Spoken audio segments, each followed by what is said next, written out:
Hey, what's up, guys and girls? Assalamu alaikum and welcome to the Project Generation Strong podcast. Today we are joined by the dynamic duo of Dan and Alex. Both of them work at Sport 360. One's a content director and the other head of content. And they are really great friends and good training partners. They're not good training, but that just sounded lame. Interesting training partners. Interesting training partners, and I think both their backgrounds are different. And one of the things that really got me interested was how they make this work, coming from two separate backgrounds. One's beauty and one's the beast. So, all right, Dan and Alex, welcome to the show, guys. Thanks for having us. First and foremost, what the heck is the difference between content director and head of content? I mean, I'm his lackey, basically. As with most of life, I direct Alex. I'm not even going to deny it. It's absolutely true. So, and you guys go way back, eh? Well, as I was saying before, day Have one. you always been working for him? The most of my career, I probably have been, yeah. Ah. But I count myself very fortunate for that, I have to say. Likewise. Yeah. Okay, very nice. Yeah. And how far do you guys go back? Probably 5-6 years. So, when Alex started working with me in the UK. Nice. And where was this? This was across two companies. One is the Liverpool Echo, one's the Manchester Evening News.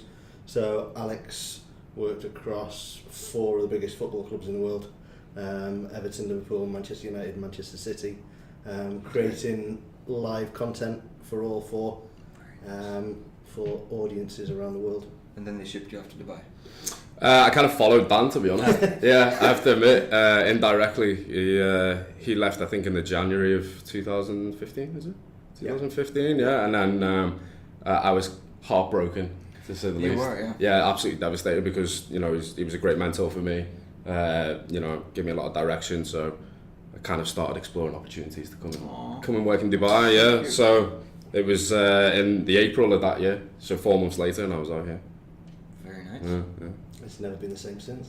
What brought you to Dubai? I was given an opportunity by a former colleague. So a guy that I'd worked with probably 8-10 years ago. Very nice. Had come out here, I think in 2010 or 11, and started his own business. We'd actually spoke at the time about possible opportunities, but it just wasn't the right time for us. And then fast forward to 2015, and that's when I came out to work for him. Nice. So it's been about 3 years almost now. I've done 3 years, yeah. I flew out on Jan 31st, 2015. Your trip out here was a lot more serene than mine was, though, because I came out in the April, as you would expect of me, and I lost my passport the day before I was due to fly out. So obviously making this big move, my family are panicking and all this sort of stuff because I've been to university in Leicester, so I've been away from the family for a while. But that's away. Yeah, but this was like moving to a new country, and it was like a sense of trepidation from a lot of my family members. And literally the day before, getting ready to get the flight, and I couldn't find my passport anywhere. And it's still to this day has not been found. We've literally absolutely tore apart the house. Yeah, and to this day it never turned up. So yeah, I had like a week delayed, and I remember speaking to colleagues when I first came here, and they were like, "Oh, we didn't think you were going to come. We thought you were just going to bullet the job and sack it off and not come out." Yeah, that's the lamest excuse. I can't find my passport. I mean, I know exactly. It's so stupid. So stupid. But he's probably like, it's expected. Yeah, well, Alex I'm prone to these momentary lapses of disorganisation. So yeah, a lot more serene for you than it was me, I guess. Yeah, pretty much. Excellent. Nice. Let's talk about Sport 360. So what do you guys do over here? I'll let Alex kick off. He's been here longer than I have. Yeah, so I've been in Sport literally since I moved to the country. I've been in Sport 360. My role initially was dealing more with the paper. I mean, when I was working with Dan, it was more of a digitally based role. Yeah. Kind of like I'd always been a newspaper guy. Yeah. That's how I grew into the industry. I'd grown up with some of my I grew up with some of my favourite journalists, and seeing that hard copy was something really prestigious to me. So I had that appetite to get back into something like that, and obviously in the industry is kind of dying in the UK, and this gave me a platform to be able to do that. I felt like I had a bit of unfinished business with it because like my career was so fledgling. So come to Sport 360, it was mainly a newspaper-based role, and now that's grown into, kind of leading the way with the paper and the website at the moment under Very nice. Dan's stewardship. Nice. Yeah, so I only joined at the back end of November last year, so I think I've been here 4 months now. Wow, I know. that's crazy. Only 4 months. 4 months at 360, yeah. It was a longer. My role is to oversee the kind of overall editorial output. Okay. So so before it goes out, of course. just the whole kind of structure of the place, what we're creating, the audiences that we're targeting, what our targets are, how we're meeting them. Okay, good. Yeah. Okay. So the content that's coming in and out as well. So there's a fair chunk of content that we'll create internally, Yeah. but we've got lots of third-party partnerships where we'll bring content in and put out that way. So Yeah, I mean, like he helped bring us into the 21st century. I mean, the way we were run previously was it's not so great. It was very archaic, very draconian in the way that we went about things. And Dan instantly, from almost day one, we're very lucky to have him here in this region. Very lucky to have him. I don't think there are very few people with his knowledge and insight to be able to come in and shift things so quickly. And it's been huge. I can't believe it's 4 months. That's ridiculous. It's been a huge 4 months for us. Such a massive change heading towards a more digital focus, and it's been good. I see why you like this guy. I talk truth, eh? it's all fed to him. What did I say to before about direction? Well, basically the threat is that I'll be trying to do a max on the bench press or something like that, and he'll just drop it on me. Yeah. I don't say anything nice. Sadly, what is so for people who don't know what Sport 360 is? What is it? It's a daily newspaper website, and then there are other pillars to it now. We've recently got new products with Sport360.fit, which is our own fitness channel, and a .tv, which is a video platform. Dan probably knows a little bit more about the other two than I do, but yeah, that's essentially what we are. We've got Arabic website, English website, newspaper, .fit and .tv. Cool, nice. Yeah, I'm interested in this fit. Yeah, effectively we're 7 different products. So the only thing that's English only is the actual print product. So .com, .fit and .tv. We have English and Arabic kind of counterparts. Amazing. .tv is basically a signal of the direction that people are choosing to consume their content online. Yeah. It's estimated, but that by the end of next year, 85% of consumed content online will be video. So if we're not in a position to be able to move with that trend, then we're going to be struggling. Mm-hmm. So .tv is the perfect platform for us, and .fit is, again, both of these are very new, literally within the last couple of months. .fit is an opportunity for us because of the kind of industry that there is here. Mm-hmm. I think the mistake a lot of people is they think fitness and kind of training, bodybuilding, CrossFit, whatever it might be, is kind of the new kid on the block in the region, but it's not at all. It's something that's been going years and years and is incredibly mature. Very nice. So there are fantastic communities of people dotted around who are doing some really cool stuff, whether that be training, whether that be kind of programming people, whether that be running events. And .fit will hopefully be, in both English and Arabic, a platform for them to not only consume local content around health and fitness industry, but to learn some stuff around more of a kind of less structured kind of side of the industry. So for people who Very nice. are not necessarily kind of heavily into training, more looking towards a lifestyle kind of side of things, this will be a platform that isn't that kind of heavy aggressive side of training and exercise, Good. but something that's really approachable and should have something for everybody. Very nice. So food and yoga and bodybuilding and CrossFit, Yeah, powerlifting, exactly. everything Yeah. under the sun. I mean, the key thing is like you're talking about the market here kind of maturing. It's not hit its peak yet. It's still an industry that's booming. It's still growing. It's still getting bigger. Especially fitness. Yeah, and like things are becoming a bit more structured in the region. I think the greatest thing is because you've got such a myriad of cultures here. It's great to hear, like, you know, thinking of Patrick in Warehouse, you know, you get the Scandinavian influence in our own gym. It's great to hear from other training methods, different cultures, and this region is very unique in being able to offer that. I think from being in the UK and having trained there and even going back there in December, it's kind of a narrow-minded way of looking at things, which is maybe a bit of a typical British attitude when it comes to some things, but here you really open your mind and broaden your things, broaden your horizons when it comes to training specifically. Very, very true. Very true. I'm excited for that. I do want to hear more about that. Yeah. Let's move into the training partner bit. So, When you said dynamic duo, who's providing the dynamism? Is it me? I think that would be It's Dan. probably not. It's the polo. Yeah. Oh, listen, let's not get into polos. Listen. You had to, didn't you? Right. Okay, can I tell you something very, you know, people might not be aware of this, especially if they see him in the gym. Yeah. And he's wearing his short shorts You and can tight tell when there's t-shirts. a big point coming on. The clasping of hands. Right. Dan has as many polos as he does sunglasses, so that's 1 point to me. Uh-huh. That's, you know, I only found that out last week, which is How many fascinating. sunglasses do you However, 7 did Not- you say? not many. 7 or 8, not many. Right, okay. I don't want to segue out of this. How many pairs of sunglasses do you have? Better yet, how many do you need? Do I have like 2 max? Yes, exactly. Why 7?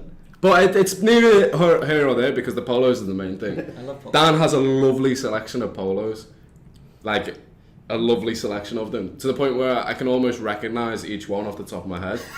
He's got signature polo styles. But like one of the best photos I've ever been sent by Dan is of him trying on polos with a gilet. I'm older than Alex. Okay. He doesn't understand the styles of a middle-aged man. He looks like he should be driving a Porsche Boxster. That's what it is. Soon. So so not only are we differing from a training perspective on some things, we also differ drastically on a dress sense. Again, it's an age thing. How did this come about, this whole training partner bit? I think that would be interesting because you guys are both 2 different backgrounds. Your background is rugby, and your background is soccer, fitness.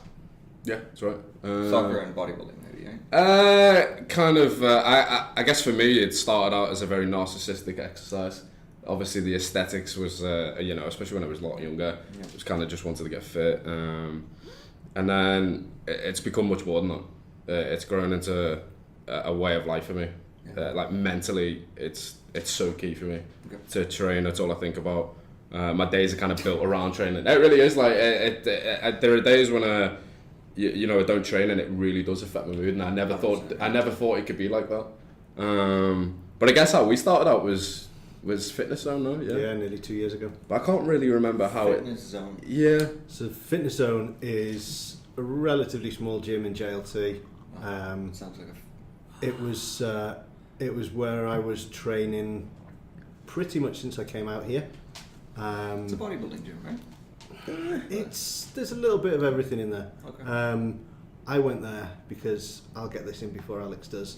I'm quite tight. And they have a very reasonable price point. Yes. Okay.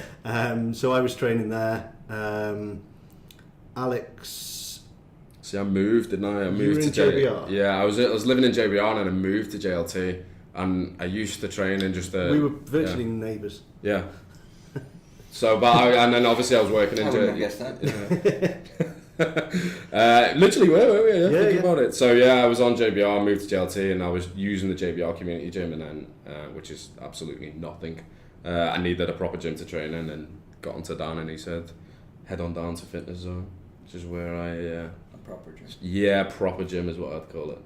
in comparison to what it was. I mean, warehouse is even on another level to that. Yeah. So yeah, I guess it started from there, and probably a combination we never thought would be what it is today, I guess, and interesting more. Because I mean, for me, like I was approaching training from a very like a complete lack of knowledge. I didn't really know what I was doing, and Dan gave me a lot of structure to training. Introduced a lot of sort of powerlifting to me, which I'd never done. I'd never done a deadlift effectively before training with Dan. So that influence has obviously been huge, and then I kind of just have been able to add things there, and I've learned so much from Dan. It's ridiculous. Like people talk about having personal trainers and all that sort of stuff, but his depth of knowledge is ridiculous. So that's been a huge factor in our training. I felt like I've been trained by him, rather than trained with him at times. Yeah, you want to cry?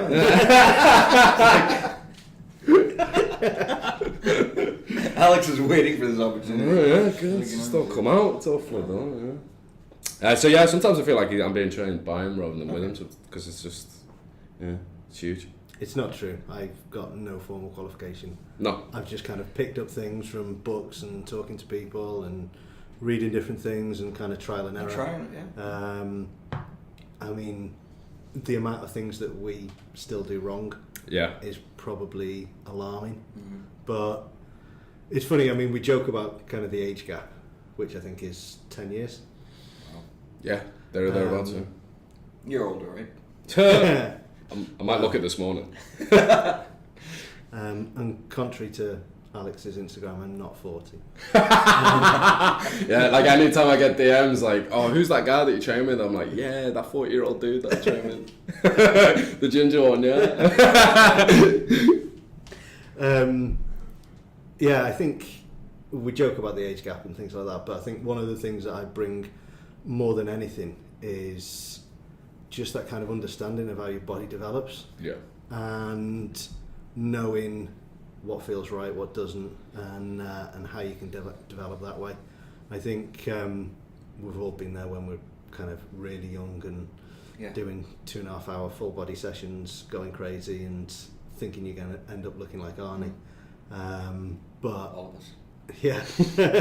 But now I think we're both in a lot more of a position where we kind of know what feels right. Yeah. And then to progress and kind of move on from plateaus and things like that, we can make little changes that kind of pushes on a little bit more, and it's a lot more of a process now. Yeah, you're right. Rather than kind of just go to the gym and there's not kind of and point A and a point B, and we've just got to get to point B as quickly as possible. Mm-hmm. It's almost a lot more linear, and we're as long as there's progress. I mean, there's definitely more of a route to training now, rather than just kind of pushing it at a goal all the time. There's been like an evolution, not just physically for us, like an evolution in terms of our understanding, our training, how like for me, understanding how my body works has been the biggest thing I've taken away from it. Because I can remember when I first started getting into training, it'd be one of them where I'd go and do loads of bench press, loads of flat bench, loads of kickbacks. Nice. Just stuff that wasn't really necessarily working for me. So like the biggest understanding of when I need to take a break, when I need to put the gas on a little bit, and it can be done even within the workout sometimes. Like my big thing is like tempo.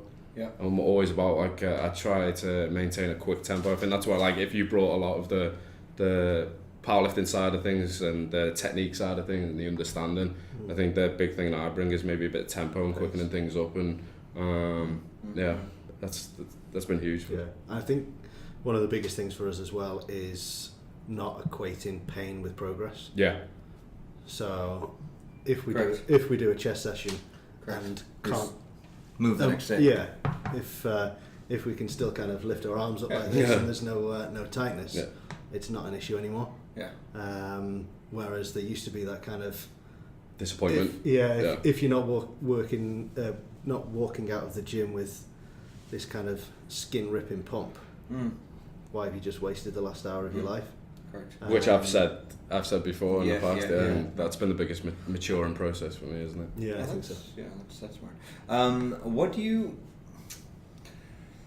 I believe in this day and age, training partners play a massive, massive role in, where athletes, where aspiring athletes, local legends have reached, everyone has had someone there. What would be your message to younger athletes when it comes to finding a training partner? Chemistry's key, isn't it? Yeah. I think there's like this unspoken competition between me and Dan that we don't throw it in each other's faces, but there's that underlying sense of, I need to get another rep out, or I need to, if we're going for, because we're obviously synchronized in terms of when we're training, naturally that means we're building towards the same crescendo when it comes to goals and stuff. So I think there's that's a key chemistry that we have. That's not, we don't speak about it, we don't throw it in each other's faces, we don't say, I've got one up on you. It's not negative. It's not negative, but it's just an undercurrent of competition there, so that it gives us that natural bite, and it gives us that extra bit of motivation when we're training. That's where the age gap, I think, really works as well, because I'm trying to keep up with a young kid. With a young kid. You said he's 40? And he's thinking, do you know what, he's a bit more experienced, maybe a bit thicker set. Yeah, that's true. That's very true. Maybe. And it's like you say, it's a kind of undercurrent of competition, but it's healthy as well. Massively. I think if for anyone that's looking for a training partner, the key is to find somebody within your ability. Okay. Somebody that is in some areas can maybe be a bit like, say, if somebody's got a little bit more of a better deadlift, but you've got maybe a little bit of a better squat.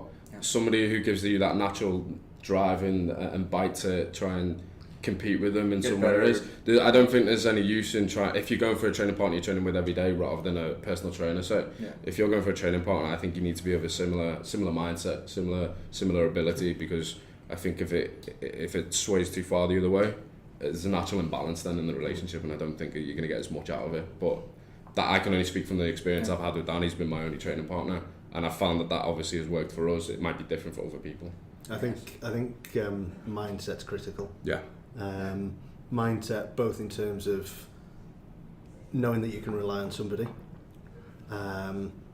If you say that 5 days a week you're going to be in the gym and your training partner's there for 3, it's the wrong person. And the other thing as well is Alex does himself down a little bit in terms of the kind of knowledge side of it, but I think you should learn off each other. I think as soon as you stop learning, then you'll stop developing. And even if it's just bringing different things to the party, as soft as it sounds, an Instagram post that you've seen, I've seen this guy doing this, it makes a huge difference. There's a lot of that. Definitely a lot of that. Definitely helps. Does that help in your corporate life? Yeah, interesting. I think our mindsets are really quite similar in terms of work ethics, very much the same. Alex works as hard as anybody I know. For sure. Just to put it into some sort of context, that first job that we spoke about, you were 21, 22? Yeah, would have been 20. His shift pattern was Wednesday to Sunday, 3 till midnight. Yeah, it's dead. So wasn't great. Great social life. And then there was a time I remember I worked at the Independent newspaper for a month in London. So I actually commuted on train every day to London from Liverpool, which is about maybe a 2.5 hour, 3 hour train journey. And then I would back and forth. So I'd do that in the day, and then I would work in the evening. So I was doing that for a month. So doing something like that was comparatively not as bad. Not as bad. Yeah, so like coming from that, like especially getting into journalism, such a difficult industry to get into. Dan can attest to this as well, because we've all had to go through a lot of trials and tribulations before eventually getting there. You have to go through the dirt before you get through to the clearer skies, I guess. But in the beginning, it's very, very tough industry. So competitive. There's so many, I mean, naturally you get a lot of people who have got that competitive mindset from wanting to go into sport, maybe, especially sports journalism, and they've maybe not been able to make it as an athlete, so they've then segued into something like journalism. And there are so many people who want to do it. I mean, I worked for free for 6 months originally at the Liverpool Echo for full time just to get myself in Just to there. get yourself Just to get myself in there, just to get known. So yeah, like, and Dan will have had the same sort of maturing process to get into the industry, and that naturally gives you a real massive work ethic, which is the thing I look up to most with Dan. Is unbelievable worker, like ridiculous. I think why you keep him around now. I think the other thing for us as well in work is we challenge each other. The last thing he is a yes man. Okay. And if he thinks I'm wrong with something, he'll tell me. Oh. And then he'll present something as to why I'm wrong, and then we'll have a discussion and agree that I wasn't. But no, there's always that kind of back and forth of I think this because this, but I think this because this. Nice. Chances are on some occasions we'll both be right and kind of meet in the middle somewhere.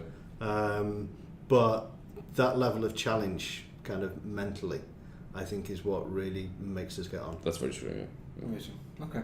So, chemistry. Yeah. Energy. Mindset. Yep. Accountability. Accountability is probably the keys with Training partner.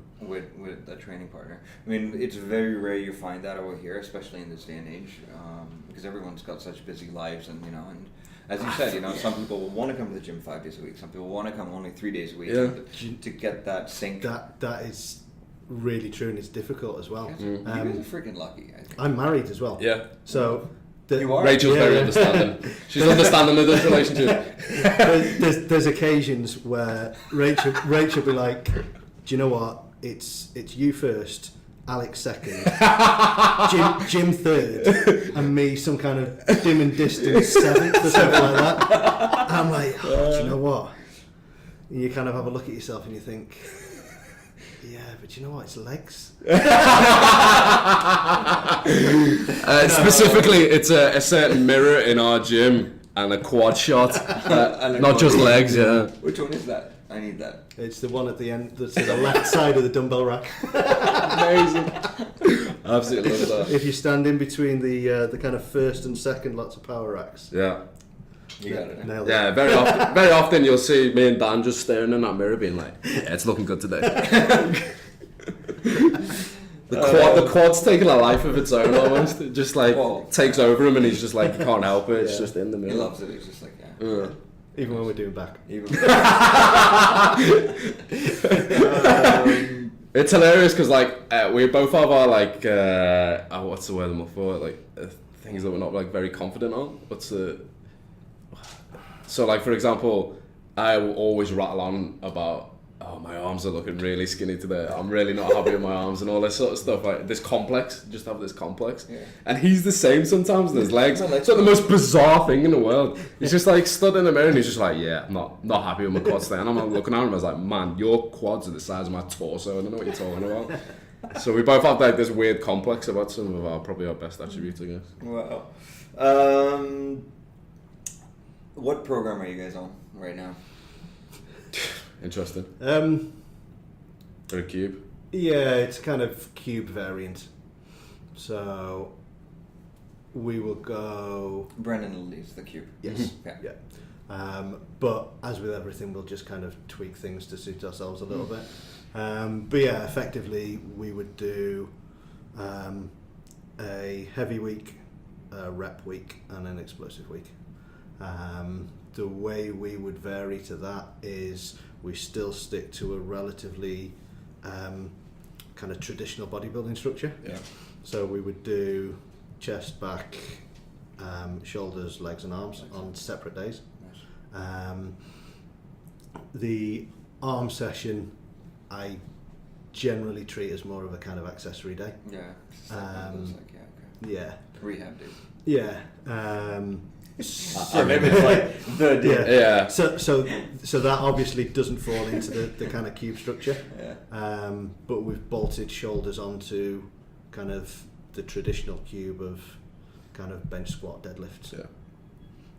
So we'll use. Alex will often use a seated mill press, where I would do standing. Yeah. I mean, primarily because I've been suffering with a hamstring injury for the last 3 months. It's been kind of difficult for me to join on the cube properly. But that's certainly once I'm fit and healthy, that'll be the one that I'll be certainly getting my teeth into. Okay, cool. Thank you. Let's go with our next segment. So, rugby. What is your history with rugby and current status? My history with rugby is it's always been around. My dad played, so I got a lot of influence around rugby from him. Didn't go to a traditional kind of rugby school, but always had an interest. Probably the last 10 years of my life have been my most heavily involved playing. Very nice. I moved jobs last March, which meant I was working in Abu Dhabi and couldn't train in Dubai. And I'm of the mindset, if you don't train, you don't play. Yeah. So even though I'd been playing for the first 2 years that I'd been out here, from probably March onwards last year, I didn't play. And really regretted it. You just recently came back, right? Yeah, so I started playing probably 3-4 weeks ago. And with a game like that, age isn't always on your side. You've got a finite number of years of playing, and particularly at a good level. So I've kind of lost 12 months in that kind of standing. But yeah, I got back into it about 4 weeks ago, playing with the Eagles. I had a really good time. They're a new club run by a bunch of really good people. It's got a really kind of family community feel to the club, really good direction, they know where they want to go. And it feels exciting to be part of that mix again. Having 12 months of sets of 2 to 4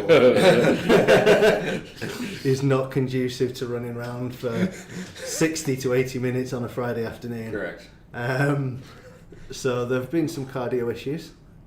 I think I've played 4 games. It was probably about 10 minutes off the bench in the first, and felt like my lungs were bleeding then. Then I played 10 minutes. Yeah. Then I played a twos game for 80 minutes. With it being twos, I could kind of manage my time on the field a little bit better. Yeah. What's twos? Second team. Okay. So the game's not as fast. There's more kind of more errors, and therefore more kind of natural breaks in play. So you can breathe a little bit more. And then a couple of weeks ago, I played probably an hour, 65 minutes for the firsts. That was entertaining. And then played on Friday for kind of 55 minutes in 40 degrees, and I was melting. Wow.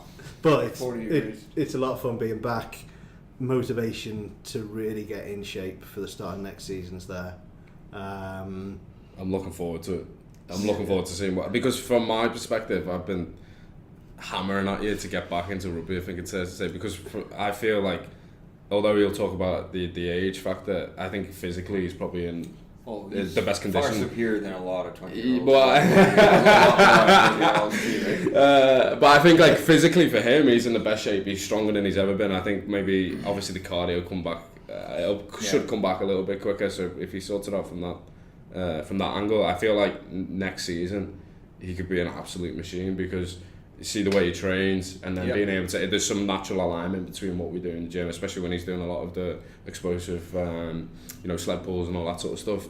There's a natural translation from what we do in the gym and bringing that onto the rugby pitch that I don't think a lot of people are going to be doing out here. Good. So I'm fascinated to see what product he's going to be producing next season, because it could be interesting, because he's a beast.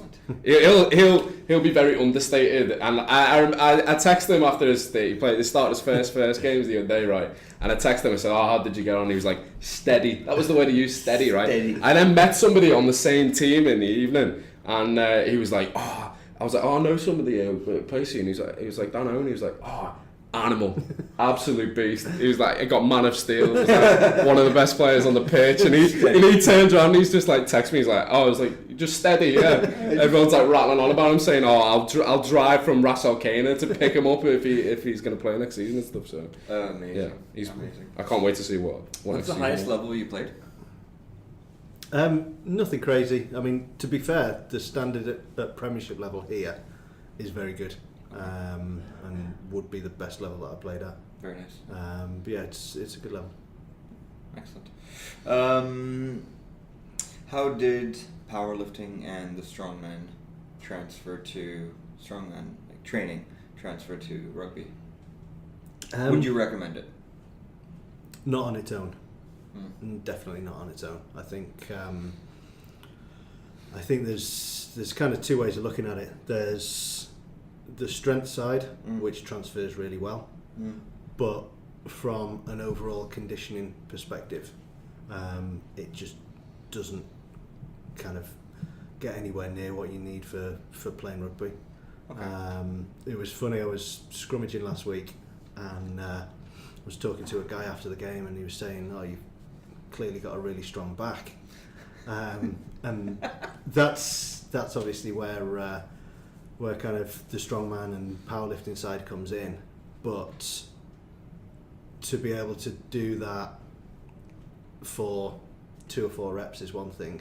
To be able to scrummage and then either defend or be part of an attack that could go on for 10, 12, 15 phases, that's really tough. And just that kind of work, get up off the floor, work again, get up off the floor again, work again, that's the area that I've really got to work on.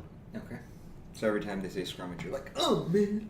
No. I get excited when we scrummage. That's kind of my thing.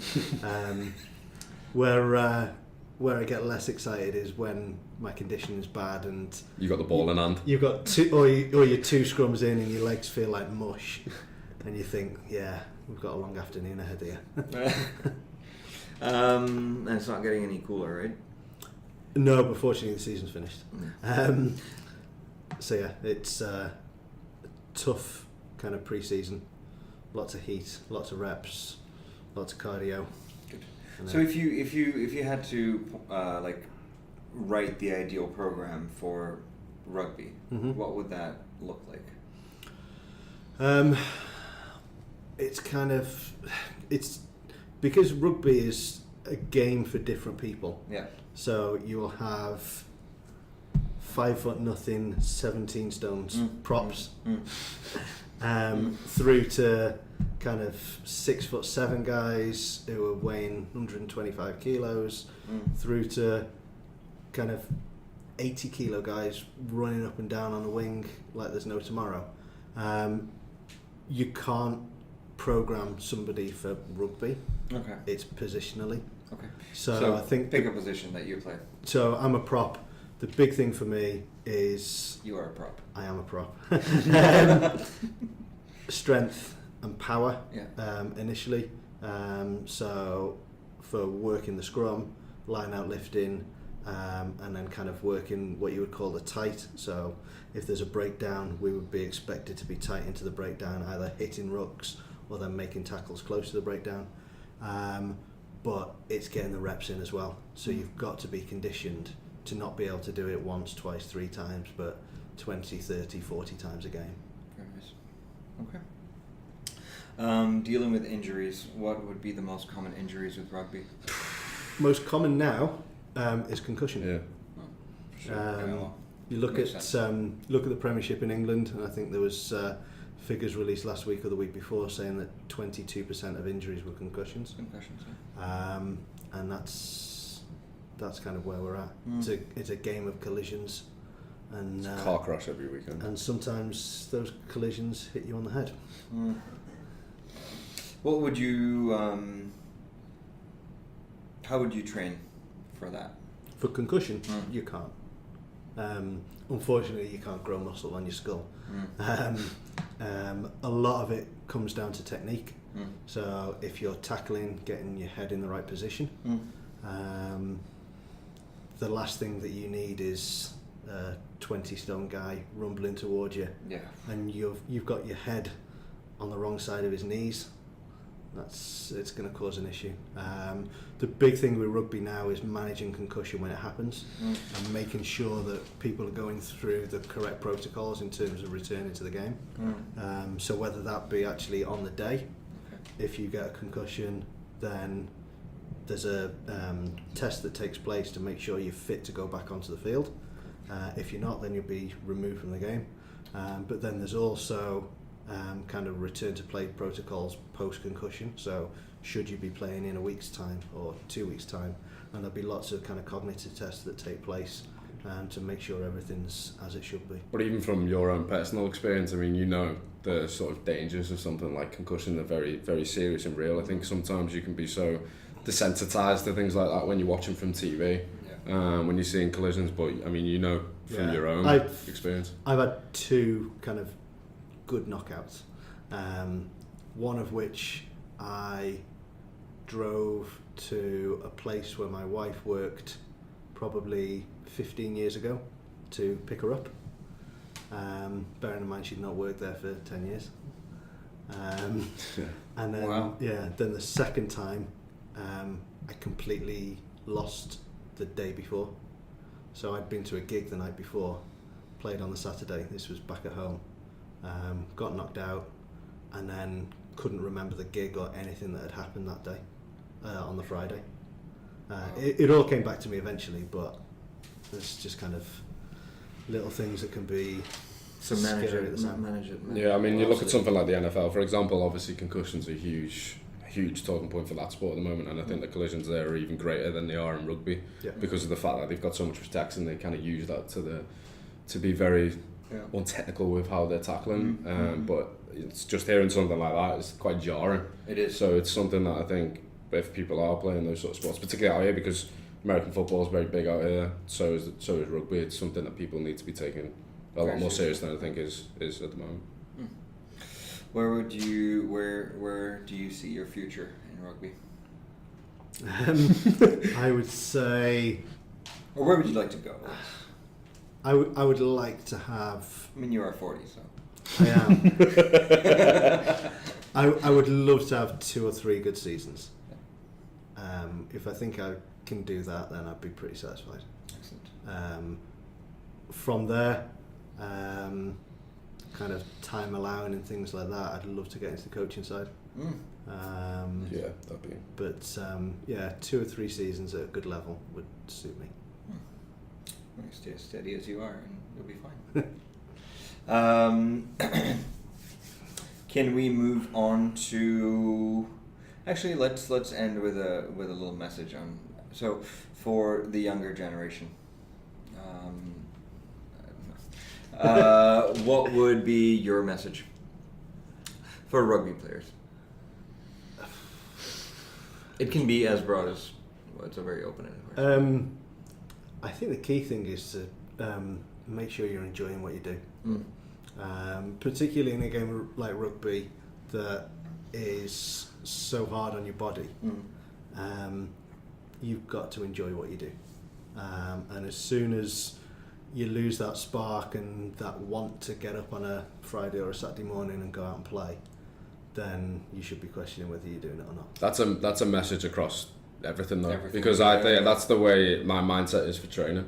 Like I've flitted with the idea in the past of like potentially trying to compete at some stage, and the reason why I've always neglected it is because I feel like it would suck the life out of it, as in like stage comp, like doing a stage comp. Fitness model? Yeah, no, not fitness, but like Board shorts. Yeah, board shorts. Yeah. I've like flitted with the idea of doing it, but purely the reason why I've always counted from it is because I feel like it would just suck the enjoyment out of it entirely. Like the reason, is because I can be as flexible as I want to be. I can shift training to how I want to. I train the way I feel like benefits me most from a mental perspective, rather than necessarily from a physical perspective. Yeah. I think I train the way that I there's so many more things that I could do nutritionally and from training that would help me aesthetically, but I don't do because I don't think it would be that enjoyable. So I think that's a message not just for rugby, it's across everything. You have to enjoy what you do, otherwise why are you doing it? Correct. Let's talk about yourself, Alex. So, that's a good subject, eh? His favourite his favorite subject. Semi-pro soccer, right? Briefly. Where did you play? It was for a team called Vauxhall Motors back in the UK, but ravaged by injury the entire time. I've had hamstring injuries for as long as I can remember. So yeah, I played football since I was maybe about 11. Started out as a centre back and then gradually started moving up the pitch because when I was a lot younger I was a lot taller, faster, bigger than everyone else, and then when everyone caught up to me I started to get crowded out. I was like, okay, I need to move away from everyone else. So yeah, I played very briefly, and then yeah, I've had hamstring problems for a long time. I'm naturally quite a fast player, so I rely so much on my sprinting, and as a result of that, I've just been it's just not been great. I've got another one now, so it's not ideal. So yeah, briefly. Okay. What would be, so you are in pretty good shape all around the year, right? Yeah, I'd like to think so. Yeah. What keeps you in shape? What is the secret? Genetics. I think so. I mean, no, it's kind of been a blessing and a curse for me because I was very, very thin.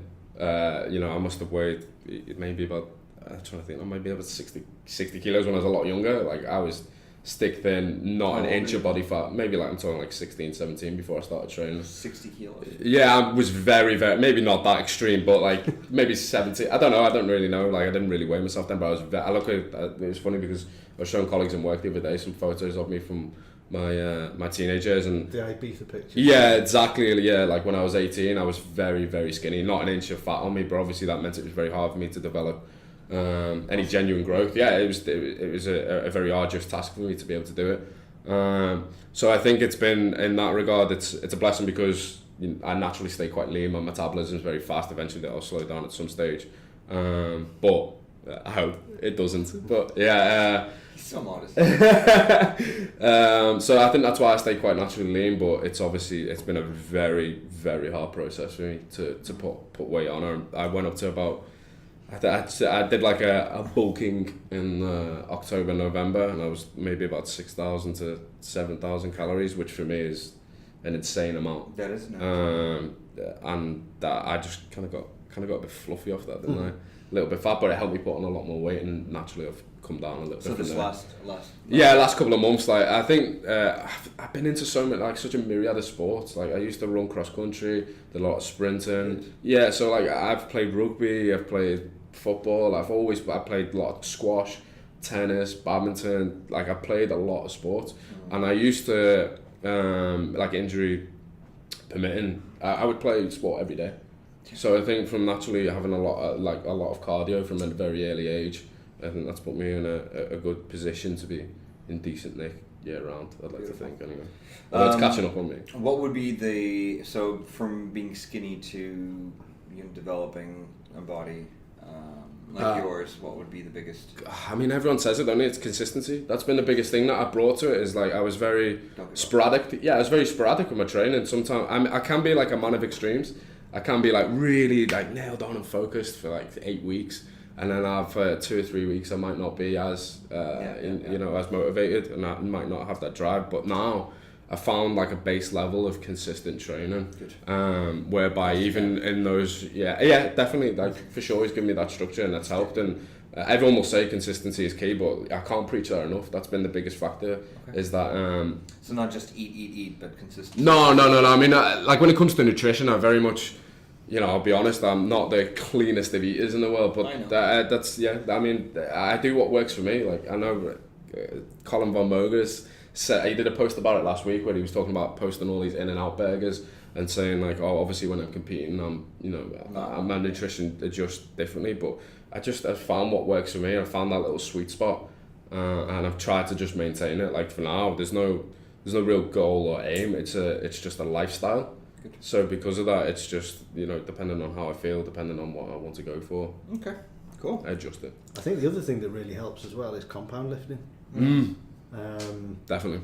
Just because the majority of your training is that, other than his bicep curls, but I would say we probably do It's a split, I think. 2 or 3 decent compound exercises per session. Okay. And Alex is really, really strong. Surprisingly. That's right. Yeah. No, I've seen him at the gym. I mean, genuinely, like he keeps up with you. you'd be what, 88 kilos at the moment? Yeah, roughly 88. I'd be confident of walking into the gym this afternoon and him pulling 240 comfortably. For a deadlift, yeah. Yeah. So yeah, I mean, it's not a million miles away from 3 times body weight. Yeah, that's not. Yeah. So yeah, he's really, really strong, and I think that kind of compound training added in with the kind of accessory work and the fine tuning, plus some good genetics and lots of Burgers. yeah. Maybe not that bad. you see that's where the progression comes from. I'm big into like the reason why, like we're talking about arms and stuff like that. The reason why I'm big into doing something like that is because I've tried to develop the Kai Green mind muscle connection, and that's why I've really enjoyed doing something like arms, because I find it the easiest thing to be able to focus on, because it's there. You're able to look at your bicep when you're doing it, and that's been it's like I've always described training as like a very sensual experience, because it's obviously your sight, you hear, you can hear like the collective hum of the gym and stuff like that, and it's like I've always seen it as this sadistic torture almost, because you're going in there to inflict pain on yourself, and you're enjoying it, and I feel like the reason why I've enjoyed some of the more accessory works is because it's a real mental battle that you're having within yourself, which is why I have enjoyed the great mix of our training, where you've got those compound lifts where maybe I'm doing for 2 to 4 reps, but then the accessory work is where I'm going up to 10 to 15 to really try and test myself. So I've enjoyed that balance that we have. I guess it's power building in it is the term that people is the term that people use, but it's great because it keeps my body guessing all the time. Very cool. Where would we see your future? Bodybuilding? I don't really know. Board shorts? Board shorts, yeah. If I was ever to do it, I haven't got the legs for anything like that. Yeah, if we're talking about genetics, I've not been genetically blessed with decent legs. I honestly don't know. I keep flirting with the idea of doing a stage competition at some point. I think I would, again, like the whole issue, because with work commitments and stuff like that, it's just really difficult to be able to balance it, and I don't know if I'd be able to keep that focus for such a long time. I think it feels like one of those things that you probably tick off later in life. Yeah. When there's a bit more muscle maturity as well, and you feel a little bit more comfortable with who you are in it. There's a little bit like what I did with the strongman stuff last year. It's something that you really get a bug for. Competed, great day, training's excellent, really good community. But that was something that I was going to tick off once I'd finished playing rugby. Yeah. The midlife crisis just came a little bit soon. But yeah, I mean, there's a fair chance that I'll go back to doing that, but it's not where I'm at the moment. And I think it's the same for you on stage. I think as an athlete, Alex is phenomenal. And if his hamstrings hold up, then he should be playing a game, rather than standing on stage. Yeah, I agree. Like I very much like I played rugby for a year because I was kind of just sick to death of getting. I've never been more injured than I am playing football. I broke my leg. I've had several injury problems with my ankle, my hamstring, quads, whatever it is. I've had so many injuries playing football. So I thought, I'll go and play rugby where I won't get so many injuries. But I took a break from it. It really gave me that appetite to get back into it. So I've been playing again this year. So I guess that's one of the biggest things that, like if you're talking about future, one of the biggest things that I need to learn from a personal perspective is like injury prevention. Like Fadl obviously from Wales, I rip him all the time about how much he does for his stretching routine before he trains, but there's a touch of envy from my from me because I need to be doing more of that stuff. I'd probably have 10 times less injuries if I was able to do more maintaining and more looking after my body in that sense. So we talked about doing yoga and things like that. I think that's the next level for me, is to be able to look after myself a bit more, because back when I was a lot younger I could absolutely hammer it and my body would be able to put up with it. And I think now there's been a natural degeneration, so I have to look after myself a bit more. I think just to add to that, I think it's a little bit watch out with the whole 30-40 minute like mobility routines, because you could overstretch, and at the level you guys are at, like you guys are lifting some pretty heavy weight, and you know you don't want to lose tension in the muscle. I think that's where it's the next step in the learning process for me is injury prevention. The problem is that if I'm being completely honest, I probably find it too boring. Which is why I've not really gone knee deep in it just yet. But it's something that I'm sick to death of being injured. I want to be able to play football on a consistent basis. So, or at least spend some time on your hamstrings. You know, or your glutes and your lower back. And there's imbalances in my legs all over the place. So it's something that needs addressing. So board shorts it is. If I was ever on stage, for sure. Thank you guys for this great info. Let's finish off with our segment called "When in the Middle East." So you guys have been here longer than I have, so I'll take your opinion on quite a few things. Favorite restaurant? The Hyde. Oh, of course it is. Where's the Hyde? Alcasa. Alcasa. What do I get there? Meat. Lots of it. Meat, lots of it. Yeah. Any specific dish? I would say the flat iron steak. It's awesome. Now we're talking. Not the lamb, no? Yep. That's interesting. Now we're talking. Interesting. What, does this have to be like a sit-down restaurant, or can this be a... Whatever you want. I mean, the thing that I eat the most is Red Rooster. Red Rooster. Oh yeah, it's I have a full chicken from Red Rooster every day. It's my favourite. They have this lemon and herb marinade. It's just like... Red Rooster, I've never tried that. Oh yeah, they honestly can't employ enough. Everywhere, I'm not sponsored by them or anything. But where I are would they? like to be. They're based in GLT. Yeah, no, they're in Al Barsha. Barsha. Yeah, Al Barsha. There's one there, and there's a couple of others. It's like an Australian chain of It's a bit like chicken. Nando's. Yeah, that's effectively what it is. It's just Nando's, but better. Red Rooster. Okay. Yeah. Gotcha. Coffee shop. Favorite coffee shop? Never drink coffee. Never drink coffee. No. Ooh. Yeah, I don't drink coffee, but I do drink a lot of green tea. Green tea. I must go through about 6 to 7 green tea. We have like a tea board up on there that I've recently enforced, because there's several tea drinkers in our office who try to get out of making their round of tea. But yeah, we've got like a little Nespresso machine at home, which I've started using. Really, yeah. So yeah, I never really go out for coffee. Okay. Favorite takeout or order in? Rooster. Yeah. Boutique kitchen. Boutique What? kitchen. Amazing. Really? Yeah. That's No interesting. What do you get from Boutique Kitchen? Really good quality fried chicken. What? It's amazing. That's not what I was expecting you to say. No, it's awesome. Yeah? Yeah. Fair play. How many people have come on this podcast, by the way, and said McDonald's? Or KFC? Zero. No one said that yet. No one That's a said good thing I that. didn't say then. I was like, oh man, I don't want to be the first to say KFC. Yeah. No. Best steak in town? The Hyde. Flatiron. Yep. Meat company. Meat company. Yeah. In the Medna. Yeah. Okay. It's good. Who would be the top people to follow in the Middle East? On Instagram? Yeah, Or just in general? Let's go Instagram. Instagram. Probably Alex Ray Fitness. Yeah. Alex Ray Fitness. Stop that. What did he do? He takes lots of pictures with no shirt on. Yeah. That's true, yeah. I'm sure you're at about 20,000 followers now. Well,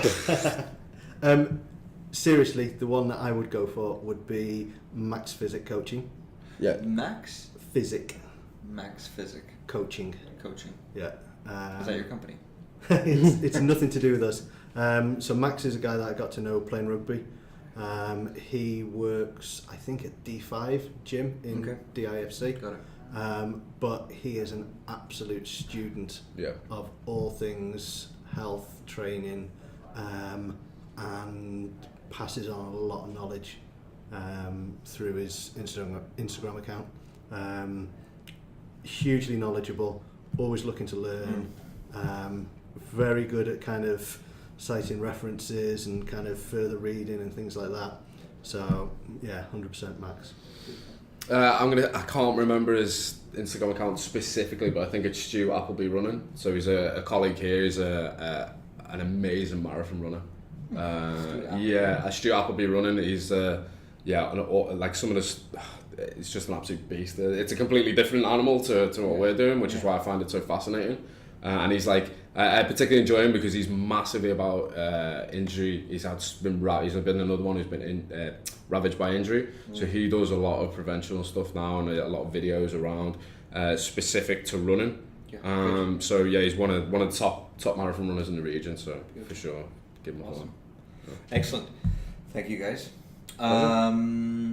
Before we wrap up, is there anything you guys would like to add? I like your caps. You like my caps? Yeah, I do. Yeah. Can I get one? Can you look into that and say buy them? Can I do like double bicep and do it? Sure. Or Can you take off your shirt? I mean, couldn't do that. Take off your shirt, double bicep, wear one of them, so we can use the shot for like Instagram. I really like the caps and I really want to get one. Please buy them. Why would you not? What about yourself? Thank you, Alex, by the way. No problem, yeah. Appreciate it. I'll give you one. I'm less keen on the caps because they've got a mesh back and it create a really strange pattern on the back of my shiny head. But no, I don't think there's anything more to say. I think we hit the nail on the head when we talked about kind of fun, enjoyment, and mindset. Yeah. And yeah, always keep enjoying what you're doing, and you'll go in the right direction. Yeah, I hope people can see like a takeaway from this today is how much fun we have.